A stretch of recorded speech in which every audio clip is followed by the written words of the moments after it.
بسم اللہ والصلاۃ والسلام علی رسول اللہ صلی اللہ علیہ وآلہ وسلم۔ لاکھوں کروڑوں درود محمد اور آل محمد پر کہ جن کے صدقے اور وسیلے سے اللہ پاک نے ہم پر اپنی بے پناہ عنایات جاری رکھی ہوئی ہیں۔ معزز سامعین کرام، السلام علیکم۔ ہم لوگ اکثر اوقات درود شریف کے دنیاوی فوائد، فضائل، برکات و کرامات مختلف پلیٹ فارمز پر سنتے رہتے ہیں، پڑھتے رہتے ہیں۔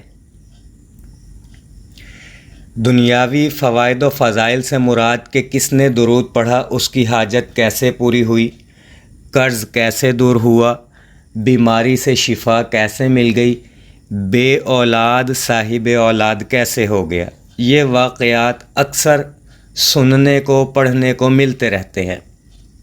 لیکن ان دنیاوی فوائد کے علاوہ درود شریف کا فائدہ انسان کو مرنے کے بعد بھی ملتا ہے۔ ایسا نہیں ہے کہ ہم نے درود پڑھا اور ہمیں اس کی برکت ظاہر ہو گئی یا ہمیں اس کا تجربہ مل گیا، اب معاملہ ختم ہو گیا۔ نہیں، اس کا فائدہ ہمیں قبر میں اور حشر میں بھی نصیب ہوگا۔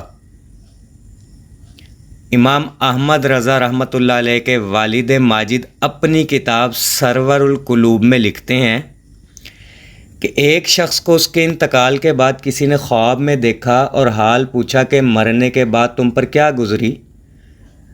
تو انہوں نے عرض کیا کہ جب لوگوں نے مجھے قبر میں رکھا تو دو فرشتے منکر نکیر سوال و جواب کو آئے۔ میں ان کے سوالوں کے جوابات نہ دے سکا، مجھ پر گھبراہٹ طاری ہو گئی اور میں اپنی نجات سے مایوس ہو گیا۔ جب میں مایوس ہوا تو کیا دیکھتا ہوں کہ ایک شخص سفید کپڑے پہنے اور خوشبو لگائے میری قبر میں داخل ہوا اور مجھے منکر نکیر کے سوالوں کے جواب بتلانے لگا۔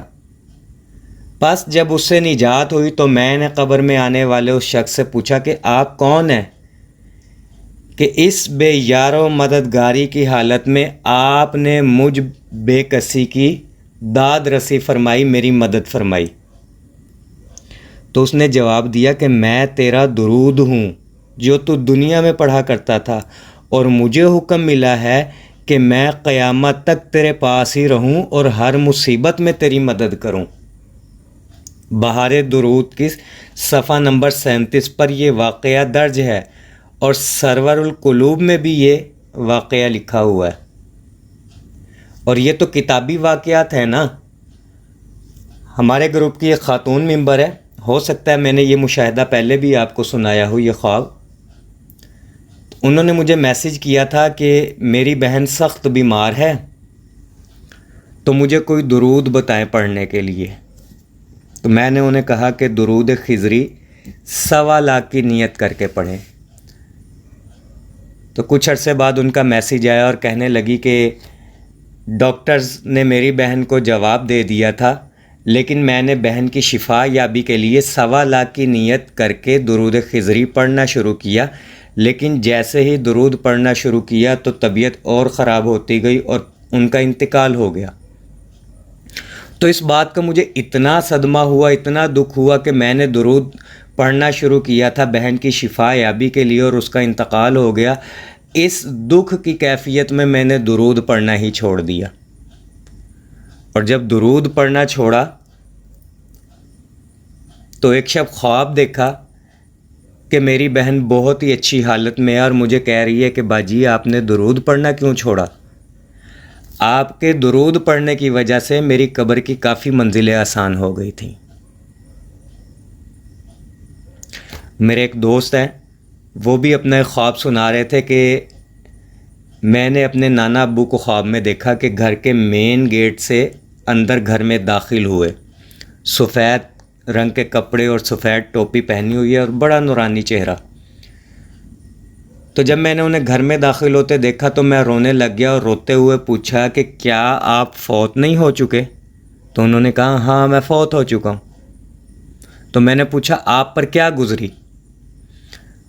تو کہنے لگے کہ جب مجھے قبر میں اتار دیا گیا تو شروع میں بڑے سخت معاملات درپیش آئے، پھر میرے گھر میں سے کسی نے مجھے درود شریف پڑھ کر ایصال ثواب کیا، جس کی برکت سے اللہ تعالیٰ نے میری قبر کی ساری منزلیں آسان کر دی۔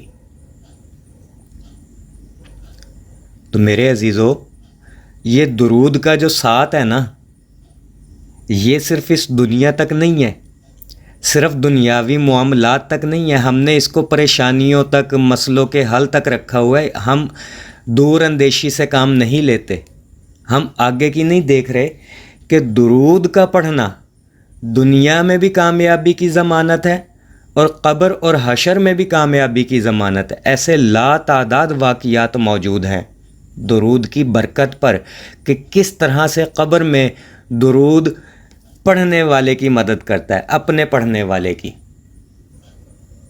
اور یہاں میں ایک اور نقطہ بھی آپ کو بتاتا چلوں کہ جب بھی درود پڑھے نا تو اپنے مرحومین کو ہدیہ لازمی کر دیا کریں۔ دیکھیں، ہدیہ کرنے کا آسان سا طریقہ یہ ہے کہ یا اللہ، یہ جو کچھ بھی میں نے پڑھا ہے اس میں کمی کوتاہی کو معاف کرتے ہوئے اسے اپنی اور اپنے حبیب صلی اللہ علیہ وآلہ وسلم کی بارگاہ میں قبول و منظور فرما، اور اس کا ثواب نبی علیہ الصلاۃ والسلام کے طفیل، انبیاء کرام، تمام صحابہ کرام، اہل بیت اور امت مسلمہ اور ہمارے فلاں مرحومین کی روح کو ایصال ثواب پہنچا۔ یہ سادہ سا طریقہ ہے، بالکل اس میں سب آ جاتے ہیں۔ اور اگر آپ اپنے مرحومین کا نام لے لیں، نام لے کر ان کو ایصال ثواب کر دیں تو یہ بہت ہی اچھی بات ہے۔ اپنے مرحومین کو کبھی نہ بھولیے۔ یقین کیجئے، یہ وہ مرحومین ہے جو اپنی قبروں میں خواہش کیے بیٹھے ہوتے ہیں کہ ہمیں چھوٹی سی مہلت دے دی جائے کہ ہمیں دنیا میں واپس بھیج دیا جائے اور ہم وہاں ایک چھوٹی سی نیکی کر کے واپس آ جائیں۔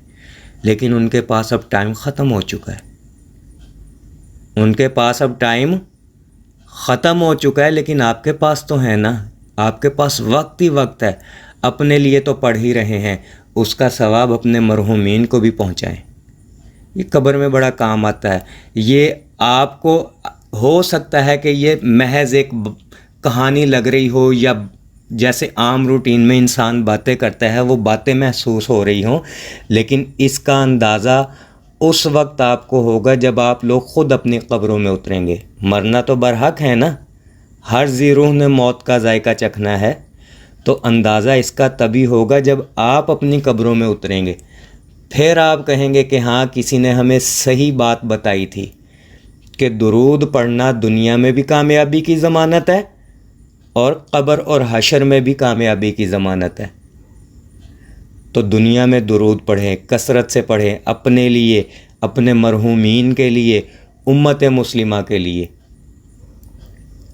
وہ ایک شعر ہے نا کہ لائیں گے میری قبر میں تشریف مصطفیٰ، عادت بنا رہا ہوں درود و سلام کی۔